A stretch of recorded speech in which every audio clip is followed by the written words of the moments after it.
this is Louise Campbell, co-host of Surfing the NASH Tsunami podcast. Today we're offering full conversations from episode 38, a repeat episode we posted for the first time in August 2020 on the roles that nurses, dietitians and physicians' assistants play in supporting patients with fatty liver diseases. Listening to this episode 3 years later, I was struck by how much the commentary still is accurate and even fresh today. It's worth a second listen, particularly for professionals who treat patients and manufacturers considering ways to support better treatment over time. So sit back, listen, learn and enjoy. And when you're done, join the dialogue in our LinkedIn discussion group.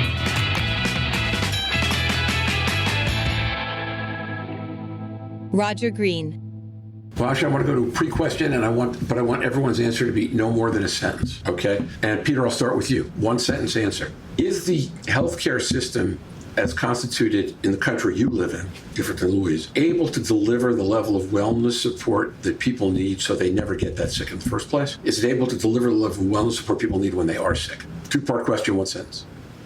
The experience that I've had with this is leading two large healthcare systems at different times, the University of Pennsylvania and Baylor College of Medicine. And so I've seen it from the inside and from a leadership level, and I've also seen it from my own healthcare and my own family's healthcare. And I don't believe that our health system is structured or incented for wellness evaluation and training. In fact, it's why we see a proliferation of behavioral sites and so forth like Noom that Louise just mentioned that are outside of health systems, because health systems are not providing the kind of support people need. And that was a lot more than one sentence, Roger. I'm sorry. Not a problem, Peter. It was quite precise and very good. Thank you. Okay, Stephen, can you do it in one sentence? Stephen Harrison. I agree with what Peter said. That's funny. I was going to do it in 3 words, and they were what he said. So I think we're all in the same place on this. Louise, different perspective. UK, different country, different role. I don't think, irrespective of coming from a different country, I absolutely agree with Peter. I don't think we can. We're a national health service, but we react to illness. We do not go out and prevent illness. So I agree with Peter. I don't think it matters about the countries at the moment. Okay, great. So at some point in time in the future, not next week, we will bring on some people who represent the wellness companies and the wellness perspective and maybe have a dialogue about what can we learn from them that we actually could bring into the treatment of patients in the realm we live in, or how can we work with them better. With that, let me go to final question. The one thing that surprised you most in what you heard today, I'll be the brave one. Louise's story about the rugby player really struck me. I'm the only non-medical professional on the panel, but I don't tend to think of people as going that quickly from a bad place to a good place because the problem is that simple. I'm also terribly impressed at an 18-year-old kid who didn't feel immortal and was able to do all that, and I suspect that you and the folks you're working with gave him some exceptional coaching. But that's a story that's going to stick with me long after this podcast. Peter, I would agree with that story, but it doesn't surprise me that much because personally, I found that because of a family history and because of being overweight, that my doctor told me, hey, Peter, you have diabetes now. The shock of that had me lose 40 pounds, and a number of years ago, I didn't have diabetes anymore. The problem is that without behavioral modification changes that were essential, I was motivated for a period of time, and then the weight creeped back over 5 years. So what we really need is a sustained effort and behavioral changes that I don't think we think about that much in the healthcare system. So,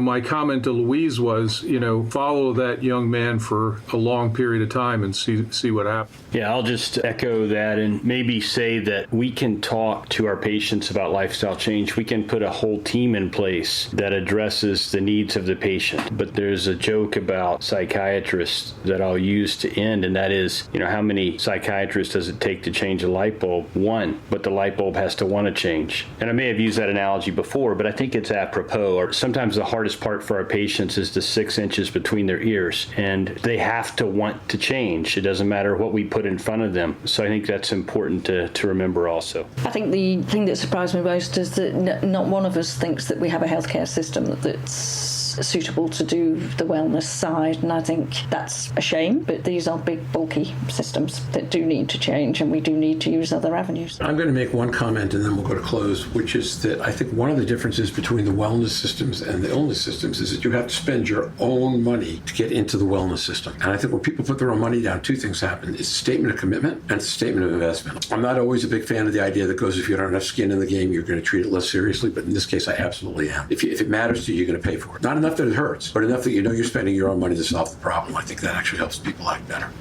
Just my belief, coming from my capitalist side, Peter. That ends today's episode. I want to thank Stephen. I want to thank Peter. I want to particularly Louise, who had so much experience to share today, and that was great. And now, Louise Campbell. We hope you've enjoyed this recording. If you do have any questions or comments about the content of this conversation or the entire episode, please put them in the review section of the page from which you downloaded this conversation, or send an email to questions@SurfingNASH.com. Roger and Sean will be back next week, while I'll be joining from Western Australia, where it will be the middle of the night when we record. The two topics we are considering both reflect recent publications of tremendous interest. Until then, stay safe, surf on, and we'll see you on the podcast. Bye-bye for now.